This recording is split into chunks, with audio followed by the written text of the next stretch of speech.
Violence আছে এবং অনেক হার্ট টাচিং সিন আছে। দুর্দান্ত হয়েছে, দুর্দান্ত, মাইন্ড ব্লোয়িং। মাইন্ড মৃত্যুরে না পাইলে আমি পুরা দুনিয়া বরবাদ করে দিতে পারি। ও মাই গড, সিরিয়াসলি রকস্টারকে রীতিমতো খেয়ে একাকার করে দিয়েছে আরেকটি সিনেমা বরবাদ। এই ঈদের মুক্তিগত সিনেমা রকস্টার রীতিমতো লেজে গোবরে ঘু ফ্লপ। অন্যদিকে আরেকটি সিনেমা যেটা মুক্তি পেয়েছিল কোনো এক ঈদে গত বছরে, যার রীতিমতো কাঁপিয়ে দিয়েছে, যার রীতিমতো টনক লাড়িয়ে দিয়েছে বাংলা চলচ্চিত্র বোদ্ধা যারা সিনেমা নির্মাণ করেন। বলছি বরবাদের কথা, যে সিনেমাটি নির্মাণ করেছিল মেহেদী হাসান হৃদয়, যে সিনেমাটি প্রযোজনা করেছিল রিয়েল এনার্জি প্রোডাকশন, যাদের প্রথম কাজেই মেগা হিট। সেই জায়গা থেকে আবারও কিন্তু বরবাদ রিলিজ করা হয়েছে স্টার সিনেপ্লেক্সের বাংলাদেশের প্রত্যেকটা শাখায়। শুধু রিলিজই করে নাই, অবিশ্বাস্য রেসপন্স। আসলে ভালো একটা সিনেমা, ভালো চলচ্চিত্র যে কই যেতে পারে, এই সিনেমাটা পাইরেসি হয়ে গেছিল, রীতিমতো পাইরেসি হয়ে ব্যবসায়িকভাবে কিন্তু কোনোভাবে তাকে দামাতে পারে নাই। তার আরেকটা প্রমাণ হলো বরবাদ যখন পুনরায় আবারও সিনেপ্লেক্সে রিলিজ করা হলো, নট অনলি রিলিজ, বিশাল আকারে বিশাল আয়োজনে বরবাদ রিলিজ হয়েছে। জাস্ট রীতিমতো যারা চলচ্চিত্র দেখেন সিনেপ্লেক্সে তাদের জন্য আবারও ঈদ লেগে গেছে। তারা যেন আবারও ঈদের আমেজ দিতে সিনেপ্লেক্সগুলোতে ছুটে গিয়েছেন।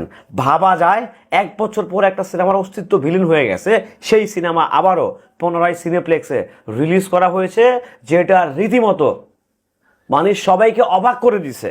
যেখানে রকস্টার শোনা যাচ্ছে সুপার হিট, ভাম্পার হিট, কাঁপিয়ে যাচ্ছে, উড়িয়ে যাচ্ছে, ঘুরিয়ে যাচ্ছে, মারিয়ে যাচ্ছে, বাট এটা পাবলিক মানে সাধারণ পাবলিকের সিনেমা ছিল না। রকস্টার দেখতে গেলে পড়াশোনা করে যেত, কিন্তু মানুষের পড়াশোনা নাই, সেই জন্য তারা বরবার আবার দেখতেছে। শুধু দেখতেছে না ভাই, এটা unbelievable response. This is unbelievable response.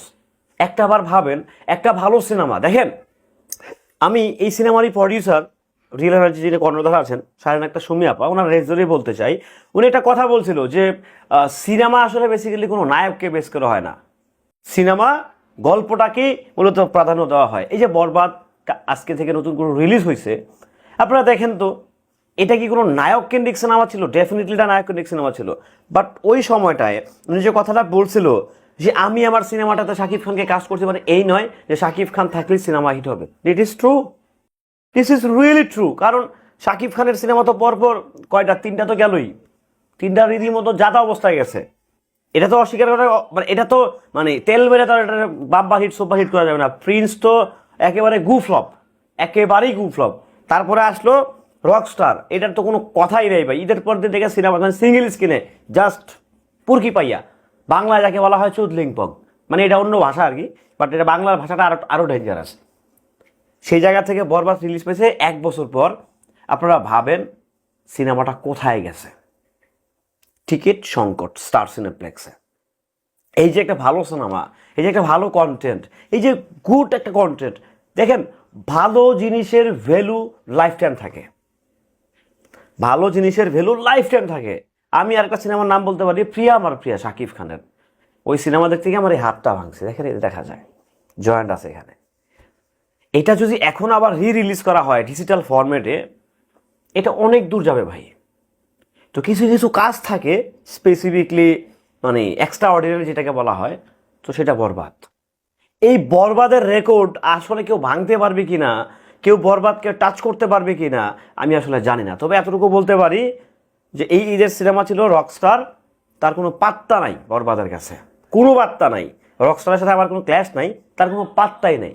Not only Rockstar, এই ঈদে যতগুলো সিনেমা রিলিজ পাইছে, এই ঈদের কথা বলতেছি, গত ঈদে না, গত বছরের ঈদে না, এই বছরের ঈদে যতগুলো সিনেমা রিলিজ পাইছে স্টার সিনেপ্লেক্সে, কালকে যে সিনেমাটা রিলিজ দেওয়া হয়েছে বরবাদ, রীতিমতো সবাইকে চোখে টিনের চশমা পরাই দিছে।